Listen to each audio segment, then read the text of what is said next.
Church leaders need intentional development to help them discover their capacity. When studying leadership, it can be easy to stereotype leaders of large numbers. Some people have an innate ability to lead and inspire. With my generation, our generation, this younger generation, maybe a more postmodern generation, narrative has become a very big part of our identity. Welcome to the Vanderbloemen Leadership Podcast, where we talk about how to build, run, and keep great teams. I'm your host, Holly Tate, and I'm especially excited about today's episode because I get to talk with my friend and colleague, Rusty Gates. Rusty is on our candidate relations team. He is a search specialist, and before his time at Vanderbloemen, he was a pastor on staff at Bloom Church in Denver, Colorado. On today's episode, Rusty and I talk about the neo-liturgical movement. Rusty is so passionate about liturgy that he actually started his own podcast, which we'll talk about, called Audio Liturgy. Be sure to tweet your takeaways with us using the hashtag Vandercast. That's hashtag Vandercast. And without further ado, here's me and Rusty. Okay, Rusty, let's start with the basics. So, what is liturgy? Yeah, absolutely. I think a lot of people think a lot of different things when they hear liturgy. In the most basic, simple form, liturgy is the things that we do corporately, specifically in the church. Mm-hmm. So every church has a liturgy. So whether you are high church or low church or Baptist or Episcopalian, you have a liturgy. You have a pattern of your service that you go through week to week to week. Now, that's kind of the most basic form, obviously. Typically, when people refer to liturgy, they're talking more about like high liturgy or a specific type of liturgy. So Anglican churches obviously have a very specific set of things that they do every time that are very intentional. So they will have a processional where they open the service by the cross entering into the gathering. And then they have all of these other symbolic movements that they go through. And that's typically what you're going to be referring to when you talk about liturgy. But the reality is that everyone has a liturgy. So for people who aren't, maybe don't go to a church that does the traditional sense of liturgy, maybe the way that they can think about it is just order. Is that a good way to think about it? Yeah, absolutely. Order has always been a really big part of liturgy and why the church has had liturgy to begin with. Of when we come together as Christians, as we come together around this faith, what do we do? How do we shape ourselves? And this order, these habits, these routines, they all shape us towards something. Yeah. Now, tell us why you're so passionate about liturgy. So you have your podcast, and then because we work together every day, I hear you talk about it a lot. Where did that come from? Yeah, so I'm kind of a theological mutt. I didn't really grow up in the church, but when I did, it was around middle school, and I'd entered into the Lutheran church, which has more of a high liturgy, so a very formal order of service. And I loved it. There was something about the reverence of it. There was something about the pattern of it that was so refreshing to me. And it just felt like home. And so I know a lot of people who grow up in that or they've experienced it for their whole lives. It's easy to lose that kind of the momentum or the love or the reverence behind it. It can become just kind of old hat and feel like you're just going through the motions. Yeah. But I think because I entered in just at this very critical time in my life when as a preteen, everything kind of needs Such order. a great time of life, yeah, right? Everything's so awkward, and just having that order and having these things that shaped me and kind of pointed me in the right direction, it just kind of hit me in a very deep spot. So even though I'd left the Lutheran church and even ended up as a Baptist youth pastor and kind of on from there, it was still always something really important to me. Just those sacred rhythms always just light my fire. It's just. Do you feel like as a preteen you recognized that it was liturgy, or was that something that you realized later on in life? Because I know you've been to seminary, you have a seminary degree. When do you think you came to the realization of defining liturgy and its influence in your spiritual walk? Yeah, absolutely. I think that it was probably later in life that I really found how profound of an effect it actually had on me all along the way. I was in graduate school getting my Master of Divinity degree, and was reading a book that I highly recommend called The Rule of Benedict by Joan Chittister. She's a Benedictine sister, and she talks about this ancient way of life that these monks would dedicate themselves to, and it was all about order. So you'd spend 8 hours a day praying, 8 hours a day working, and then 8 hours a day sleeping and eating. And it was just very structured way of living. And I think at that time, again, kind of another transition point in my life, I thought, wow, man, I need that order. And as I looked back at some of the most influential times in my life, I saw then how all of the liturgy of the Lutheran Church at that young age really shaped me and kind of pointed me in a really good direction. Yeah. So talk about, you mentioned it a few minutes ago, talking about the Anglican Church and the Lutheran Church, but let's go a little bit deeper. For those who are listening who might not be as familiar with different denominations that you would consider high liturgy. So talk to us about those denominations, kind of a highlight of the denominations out there who have liturgy in their weekend services. Yeah, absolutely. So I'm a huge church history nerd. Yes, you are. I can attest to that. It's great. I geek out about that stuff. I love hearing the story of how the church evolved to become what it is, because it really is just a gathering of people like us that God used to shape this huge thing that is the church and the kingdom of God. And so I guess just a brief overview. Obviously, both the Catholic and the Eastern Orthodox Church from the very beginning had these practices that they incorporated. So the earliest accounts of the church, we see these rhythms of baptism, we see the Lord's Supper, we see certain prayers and songs that are used over and over and over again in the church. And they've been carried along by these traditions, by these kind of denominations, if you will, throughout history. And then when you get to the 15th, 16th century and you get to the Reformation, so you have where the Protestant church is kind of born and kind of breaks off from the Roman Catholic Church, you have now a full spectrum of kind of ways of approaching Christian faith. And out of those, you have several that kind of tried to stay as close to the Catholic Church as possible, that tried to do everything in their power to kind of maintain as much of that history and tradition as they possibly could. And so those tend to be the more high church denominations. And so in that you have the Anglican Church, the Church of England, also will be known as the Episcopal Church here in America. Very high church, very close to the Catholic Church. They still have bishops and an archbishop. Then you have the Methodist Church, which still kind of builds on that Anglican idea. The Lutheran Church, obviously, born after Martin Luther's kind of perspective on the reform of the church. You have just all kinds of stuff. I'm trying to think. The Presbyterian Church, you have a ton, again, trying to come out of that Reformed movement of the Reformation. And each one of those has its own kind of particular brand or flavor of liturgy. Each has different movements, but every one of them is very intentional about saying, this is what we do in our gathering, and these are what these things mean. Yeah, that's really helpful when thinking about the history of liturgy. Now, that brings me to, this buzzword that, people who are really kind of paying attention to trends and church movements, and that's the neo-liturgical movement. So talk to me about what that even is. Yeah, absolutely. I think one of the things that I've seen is that with my generation, our generation, this younger generation, maybe a more postmodern generation, narrative has become a very big part of our identity. So what is our story? What is the story that we're buying into? What is the story that we're living? And I think in that kind of realm, this neo-liturgical movement is really gaining a lot of steam. So it's a lot of people who are trying to identify with something bigger than themselves. And this neo-liturgical movement in the church is kind of lots of groups of Christians who are looking back at the history of the church, not just a particular time, but kind of the whole history of the church to say, wow, this is a really rich story that God has been telling through people from the very beginning and has stretched again across nations and language and races.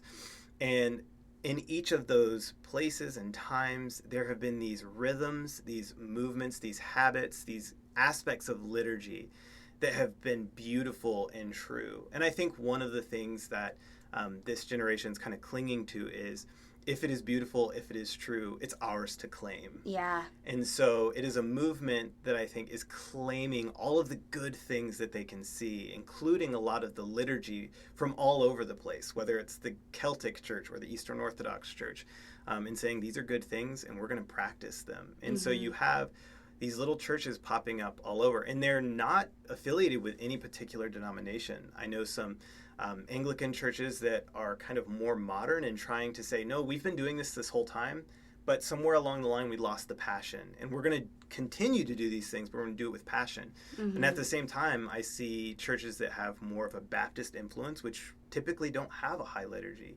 looking back and saying, whoa, wait a second, at some point we kind of forgot about these things, and they're good and they're beautiful and they're true, and let's reclaim those and call those ours and use that to spread the message of the gospel. Yeah. What are some examples of churches that you feel like would fit into this neo-liturgical realm? Yeah, absolutely. Obviously, the first one that comes to mind, because I was on staff there, is Bloom Church in Denver, Colorado. What they're doing out there, it was kind of an accidental church plant, but again, a very high view of kind of sacrament and liturgy. Here in Houston, Ecclesia, I think, is doing a pretty good job with it. That they really value corporate prayer, and so you have responsive readings and benedictions, things like that. I think that's going really well. Other churches I've seen, Ecclesia Hollywood, which is not necessarily affiliated with this one, but also very similar. And then there's a Luminous parish outside of Nashville that is kind of just now starting up, which is actually an Anglican church plant. But again, doing that kind of similar work of reclaiming what they've had all along, which I think is really beautiful. Yeah. Do you think, am I correct, this is just my assumption, that a lot of them are in more artistic communities? Yeah, absolutely. I think that with this kind of neo-liturgical movement, one of the things I keep saying is like good and beautiful and true.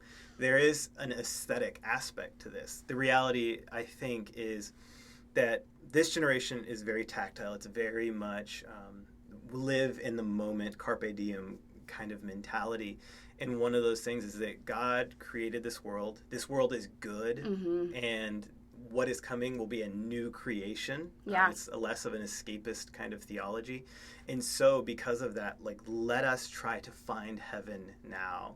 And that tends to have that more artistic mindset and mentality of keeping an eye out for those beautiful sacred moments. Yeah. Talk to me about these neo-liturgical churches. So what would the order of service typically look like? I know they're probably all going to be different depending on what part of the country they're in or who their leaders are, but what would that look like for somebody that's just in a non-denominational church that doesn't, maybe take communion every week? So walk me through the service of a neo-liturgical church. Yeah, absolutely. I think what you'll see is that there will definitely be aspects that will be present in all of them. So they might have a different order, or they might include different things or leave certain things out. But I think they'll all put an emphasis on similar things. They're going to put an emphasis, obviously, on corporate singing because that's, a big part of liturgy that shapes us as we sing. But I think you'll also see a strong emphasis on corporate prayer. So rather than someone getting up on the stage and having a microphone and praying on behalf of the congregation, you'll see more and more churches where they actually pray together out loud, and typically written prayers. And you'll see a higher emphasis on sacraments. Yep. I know depending on your denomination, you might have a different perspective on that, but typically you'll see more of an emphasis on communion, saying that this is a sacrament, that this is a sacred moment, right? That something mysterious is happening in this. A high emphasis on baptism. And then also, I think one of the trends I've seen is that the message isn't necessarily the climax of the service anymore. So rather than saying, hey, someone's going to get up and teach about the Bible, and that's the most important thing here, it's a shift to see the message as more or less preparation for communion or for that kind of moment with God.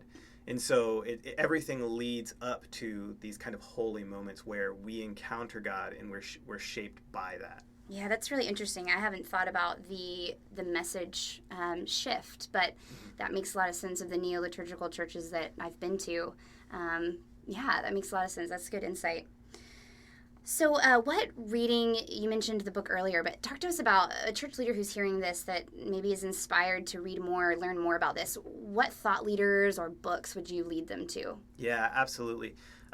Probably the guy who has influenced me the most on this is an author named James K.A. Smith. He has a fantastic book that I believe is called The Kingdom of God, and it is all about how everything that we do is liturgy. Mm-hmm. So the idea that we all have habits and practices that we partake in, whether it's brushing our teeth every day, that shape who we are. And they do two things. They shape who we are right now, but they also shape the picture of the good life that we are going towards. Yeah. And so he does a really beautiful job of actually dissecting like the liturgy of a shopping mall. Oh, wow. Really? Yeah. So you walk in, and there are all of these things that always happen when you go into a shopping mall, or the liturgy of a rock concert, or a football game. So there are all of these things you do. So think about a sporting event. You go in, you find your seat, and then you usually stand for the national anthem, and everybody does it together. Yeah. It's a moment that we all share that does shape us towards an idea of a picture of the good life. So he talks all about that, and then after kind of explaining a lot of the mechanics of liturgy and showing us how liturgy is all around us, we're all doing it, he starts to talk about, okay, so what do we do in the church? Mm-hmm. And what does that mean? Even if we're not necessarily high church or high liturgy people, how do we intentionally think through what we're doing in our gatherings so that it is shaping people to the best life that they could lead in the gospel? Yeah, that sounds like a really interesting book. Are there any others that come to mind that you would want people or kind of can't miss about liturgy? So I think that is the kind of philosophy of it. And then I think the one I mentioned earlier is the Rule of Benedict by Joan Chittister. I think that's a really good kind of example of here is something that has been with the church for 1,000+ years. Mm-hmm. This rule, this way of life that was set forth by Saint Benedict, and then Joan Chittister, she actually takes excerpts of it and then talks about, okay, so what does that mean for us today? Because we obviously can't all live that kind of lifestyle, but how can we draw that out? And so I think that's a kind of a good practicum, maybe, just of how you can kind of incorporate some more liturgical movements just into your daily life. And they can also subscribe to your podcast. Yes, yeah. So tell us a little bit about your podcast. So what you're doing there, what inspired it, and what people can expect when they listen to it. Yeah, absolutely. One of the beautiful things about liturgy is that it impacts you whether you know it or not. Whether you are thinking through what these prayers or songs are actually going to do to you, they are having an impact on you somehow, some way. And when I moved to Houston, I moved to a far out suburb and had a long commute back and forth, and was just looking for things that I could engage in, that I could experience, that would be really meaningful moments for me, even while I was driving in my car. Yeah. And typically what I found whenever I started looking was you could either listen to sermons, so very kind of intellectual ideas typically, or you could listen to worship music or Christian music, which is great, but it tends to be, if you're spending 3 hours in a car every day, after a week, it's at a certain point you kind of want something maybe in between. And so that's what I tried to create. So the Audio Liturgy podcast combines people's prayers, their poems, their stories, their own songs and music. And I try to take all of those and I arrange them around specific themes each week. And so we've done adventure, doubt, exile. And the idea is to create these uniquely Christian experiences where you're hearing stories and songs and you kind of just listen and experience it. And my hope and my prayer is that as people listen, that God works through that as they enter into this space, as they kind of go through these rhythms of the podcast, that God moves in that. So yeah, what a great addition to a morning commute. Yeah, especially in Houston, Texas. That would be. I feel like everyone would be a better person when they get to work if they could listen to something like that. So that's great. So yeah, they can just type liturgy into the search bar in their iTunes, right? Yeah, and it pops up. Yeah, the should audio be a part liturgy. of the podcast. Yeah. That's awesome. Well, we always like to end every podcast with some fire questions. Okay, so I'm are you ready? Yep. Okay, so what book have you been reading lately? What to Do When It's Your Turn by Seth Godin. Oh, did you just say that because it's me? No, it's on my bookshelf. Seth I'm reading Godin it. is my favorite person probably in the world. So it's been a really good one. Just the idea of, if you have an idea, go for it. It's, step up. There's no reason why you shouldn't. The world needs your perspective and your voice, so do it. Absolutely. Oh, that's so great. And what about a favorite app that you've been using lately? Yeah, I think this is going to be really simple, but I think Twitter has been such a big help. I mean, the reality is so much happens online these days. Yeah. And I have made so many meaningful connections, relationships with people that have partnered with me on the podcast, who I've done really ministry with now, that wouldn't happen otherwise. And so I think just the idea of being present and engaging in those conversations that you might not otherwise get to engage in, man, it's as simple and kind of basic as it is. Twitter has been huge for me. Absolutely. Yeah, so if you're on Twitter right now, make sure you tweet at us. It's Rusty J. Gates, Rusty right? J. Gates. Yeah. And tell us about your favorite leader that you look to when you're thinking about leadership and looking for resources on leadership. Who do you read or watch or listen to? Yeah, absolutely. I'm a little spoiled because I get to work here at Vanderbloemen, and they talk about how you are kind of a culmination of the 5 people that you spend the most time with, and I feel like I'm at a strong advantage here just because so many amazing leaders and pastors of churches, Tim Stevens and obviously William Vanderbloemen. That's been a big thing, and then so just being here, I feel like every day I'm just getting to sit at the feet of all these really amazing leaders, and it's so humbling. Other than that, there's all kinds of people now, but again, I'm a church history nerd, so I'd love to just read some Martin Luther and Thomas Cranmer and nerd out. You can't go wrong there. Okay, so you're going to Torchy's Tacos, which you probably do how many times a week? A lot. I have a sticker collection. That's awesome. Yeah, so Torchy's right across the street, which we should probably just open a Vanderbloemen Torchy's because we eat there so much. But are you going to get the salmon taco, or are you gonna get the trailer park trashy style? Oh, trailer park trashy style. It's so messy but so good. The more queso, the better. Amen. All right, and the last question is, it's the end of the game. There's a few minutes left on the clock. Actually, 30 seconds left on the clock. Are you going to punt or pass? Pass. Always pass. Why? I can't ever, I couldn't sleep at night saying that we didn't go for it. That's just kind of who I am. And so it's like, okay, I see an opportunity. We can still do this. We've got one down. And I'm kind of a sap for the big slow motion dun, dun, dun, dun, moment, like where the ball's flying in the air and he makes the catch, his big touchdown. I'd rather risk it all and not make it than punt away. So. That's so great. Well, thank you so much, Rusty, for just sharing your wisdom with us and your passion for liturgy. I think this is going to be really encouraging to a lot of church leaders out there who are thinking about how to use liturgy in their services. So thank you for your time. Yeah, thank you. It was an honor. I'm glad to get to be here. Thanks for listening to today's podcast. You can connect with us on Twitter at VanderbloemenSG and hashtag your key takeaways with hashtag Vandercast. You can also receive more information about what we do here at Vanderbloemen Search Group and notes from today's podcast at vanderbloemen.com/podcast. See you next time.